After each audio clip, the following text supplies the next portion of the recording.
Yeah, the bananas, like the artist claimed that like once the buyer bought the banana, he can like replace it himself every day by the He grocery can market. claim whatever he wants to claim.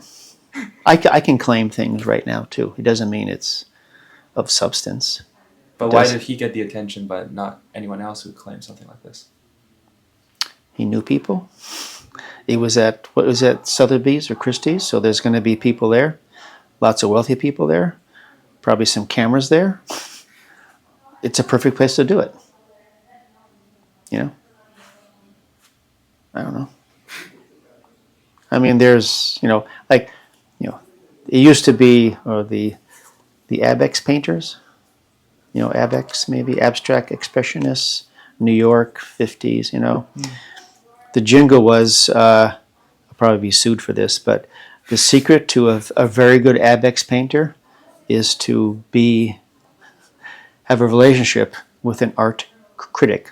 So they'll write very strongly about how great your piece is. I'm dead serious.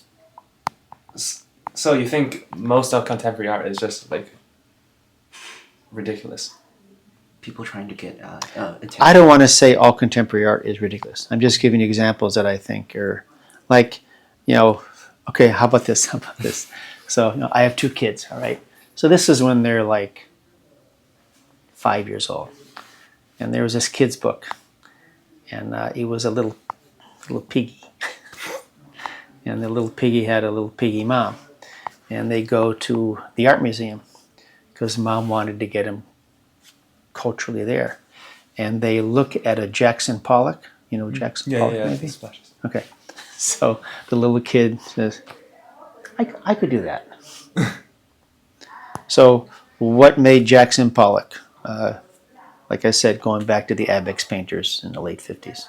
That's what made Jackson Pollock Jackson Pollock. At some point, it becomes, look what I have. Is it really worth? Is a painting really worth whatever, $60 million? I'm serious. Like, is it worth it? What do you think? No. Is it worth it? But people want it. You build up that perception, and a fool and his money do indeed part. Or like Duchamp or Saint-Twombly, you think they are the same in terms of that? Like Duchamp and Armut when he did the urinal? Yeah. Yeah. Well, I mean, the level of, we'll say, exploitation is, I think, far greater now than it was back in his era. Or like, who did, This Is Not a Pipe? Magritte, I think? Yeah. I forget. It was a goof, Of course it's not a pipe, but it is a pipe. It's a painting of a pipe. It's not a pipe. Is it worth $40 million? I mean, it's good, but it's not. I think all modern art is overpriced. Like getting back to the banana. If I have $5 million, assuming it was $5 million, I forget. $1 million. Would you buy that? I have far more pressing things to spend $1 million on if I had $1 million. But it becomes like, who has the watch? Who has that bottle of wine? Who has that bigger stone? I mean, at some point it's like, but that doesn't mean, those things don't mean anything to me. So I think it's kind of, I guess if all you have is money, you got to spend it somewhere. And I guess that's what people do. So standing on the perspective of business, by what you're saying, all people should start doing art. And since it doesn't have that high of a requirement for skills, we should all just start making like. Wouldn't that be great? I was saying earlier, sort of who cares? My wife and I, we made our own bed. We made our own coffee table. We made our own dining room table. We made our own overstuffed armchair. We made our own fill in the blank. Does anyone really know about it, sort of? Do I have a PR team to photograph the house with perfect lighting and have people interview me. I don't care. I mean, I care to the point where I like it. It's in the house. I see it. I was telling, we made this island in the kitchen out of a tree, out of a tree that was between 250 and 300 years old. It was a historical tree registered in the state of Rhode Island, but eventually termites got to it, so it had to be cut down. And I made an island, and this is big swath of black walnut. That's just, I mean, I didn't do it. Nature did it. It's freaking gorgeous. These two pieces that come together with this, the way the grain is, it blends in from one piece to the other piece, and there's sapwood on the edges. It looks like one giant, like 36-inch wide slab of wood, however long. It isn't at Christie's. It isn't in fine woodworking. It isn't in Architectural Digest. It's in my house, and I love looking at it. So yeah, to make your own stuff, I think it's fantastic. So if not, I think if people made their own stuff, I think they'd have more of a life of like substance. It's not just looking at the thing that I bought. I didn't buy that Porsche all restored by Singer. I bought it and I restored it.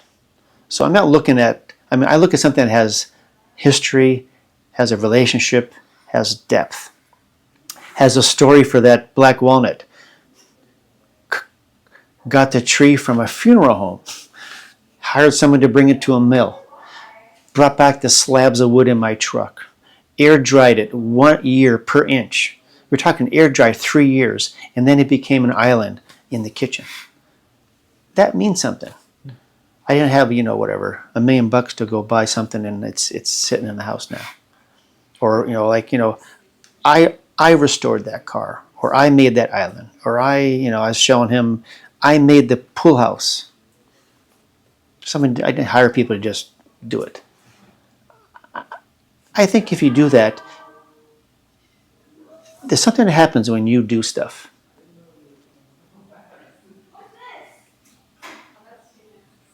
I don't know. If I could afford $1 million for a 15-carat diamond ring, it's like a trophy. Sort of.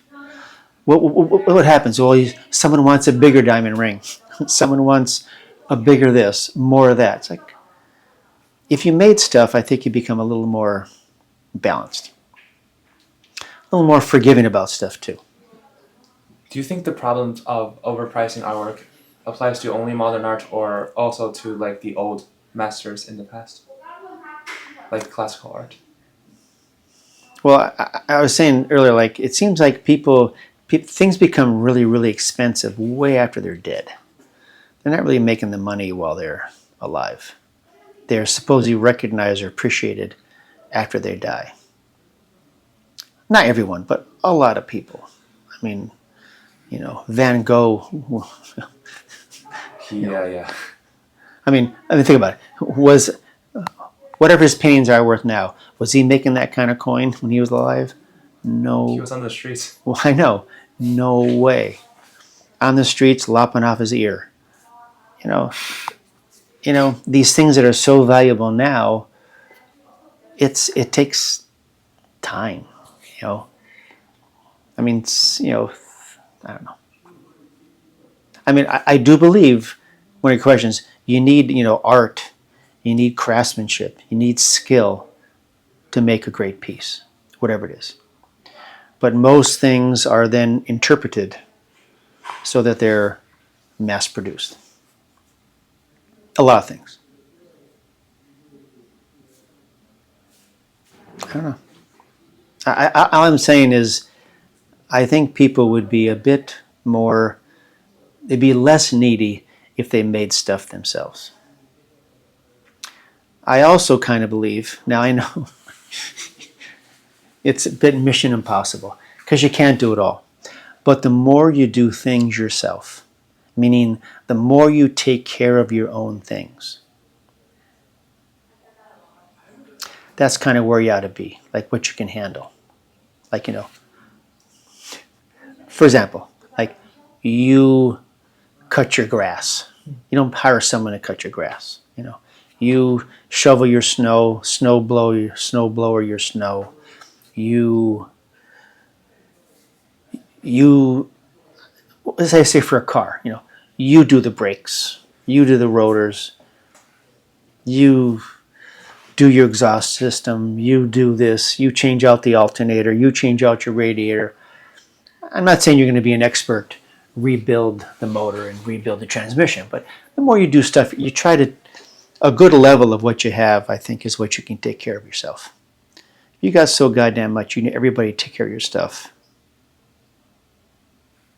I think it's getting to be out of balance.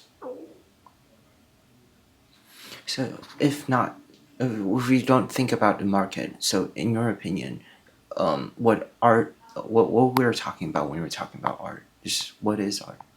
So to me, art, and there's a lot of interpretations. It's like you, whoever you are, you're making the work. You don't give it to someone else to make work. You have three people working for you, and they do the work. You're doing the work. So is it a personal expression, or I think it's a personal expression, a personal drive to express whatever you want to express. And I don't care what it is, whether it's anti-war, hatred, beauty, the female body, the male body, cityscapes, landscapes. You are trying to express, without words, something. But does it necessarily get the thing that you're trying to say gets disappears when other people make it? Well, like once you make it, it's out there, and there's going to be some interpretation. There's going to be some spectrum. I mean, if I'm making art about soccer, football, and people think it's ping pong, I've got a problem. Okay. Now, it may be about, different takes on something, solitude, loneliness, not understood, the human condition, love, loss. If you make a painting about loss and being alone and being a void, and someone sees, happiness, angels, something's wrong. There's got to be some spectrum of interpretation. But I think, there has to be a drive to express what you want to express. There has to be. And hopefully, you find people that appreciate that. Do you think the ability to appreciate a certain work is in different people have different levels of? I do, and I feel like if you make something and everyone gets it, it's all the same. That's a commodity. Yeah. Okay, you gotta have some level of we'll just say mental conversation with the piece. It's like Shakespeare. It's not everyone could appreciate Shakespeare. Well, it's I think there are three categories. Mm-hmm. They're okay, when we have our crit tomorrow, okay? This is academia, right? Okay. And supposedly, myself and the guest critics know all about stuff. I'm joking. Okay, and it's going to be looked at and critiqued from a well-educated academic environment. The other category is just people who make stuff, whether they're restoring old Porsches or whether they're, who knows what they're doing. Okay? They have some sense of making. They kind of know what it means to cut stuff, to sand stuff, to put on a finish on stuff, to blend stuff together, composition, blah, blah, blah, blah, blah. So we'll just say they kind of are a maker, a designer, and they can see stuff, and they can kind of.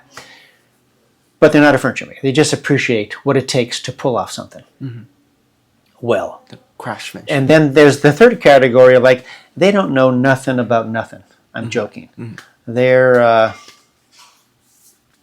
don't know what they are. They don't make anything, and they're not an artist. And they look at it, and they can talk about it. They don't talk about like some professor in a formalized critique environment, but they can talk about like, I just like it. That's cool. Look at the way that thing is. Wow, how'd you do that? You know. I think those are the three categories of people, like those who are. Is this going to be held against me? What I say? You may want to edit this out. Okay. Ready? Mental masturbation. They got to talk about everything to the nth degree and talk and talk and talk and talk till you're blue in the face. Then you have the people who say the second group.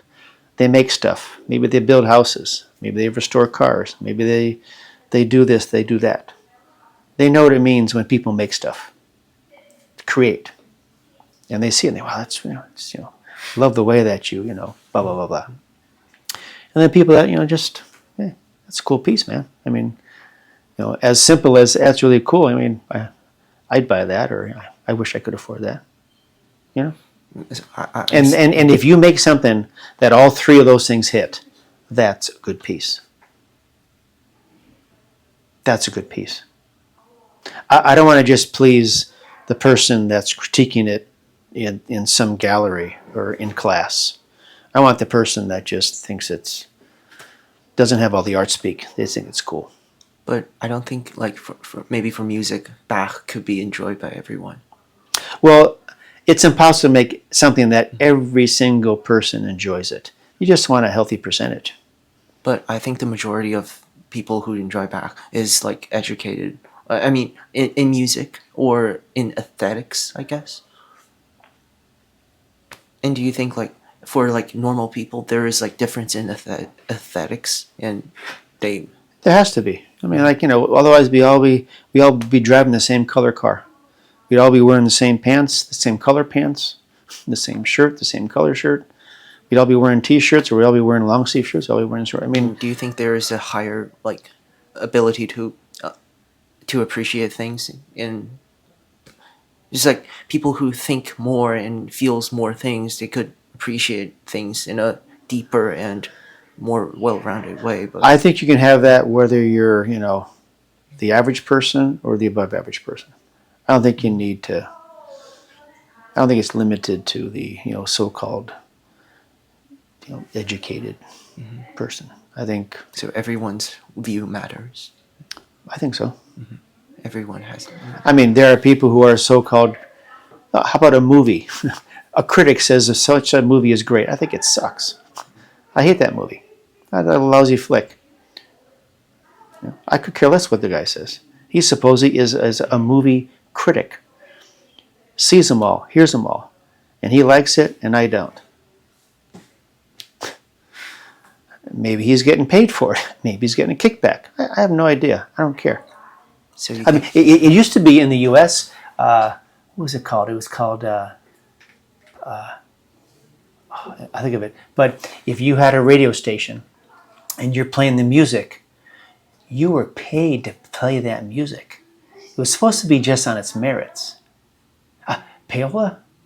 I think it was Payola. I forget the name of it. But it was like, people didn't know for years that the reason why they were listening to music, because the radio station was being paid by the music companies to play their artists, their band, that's why. Not because it was good or bad, because they're getting paid for it.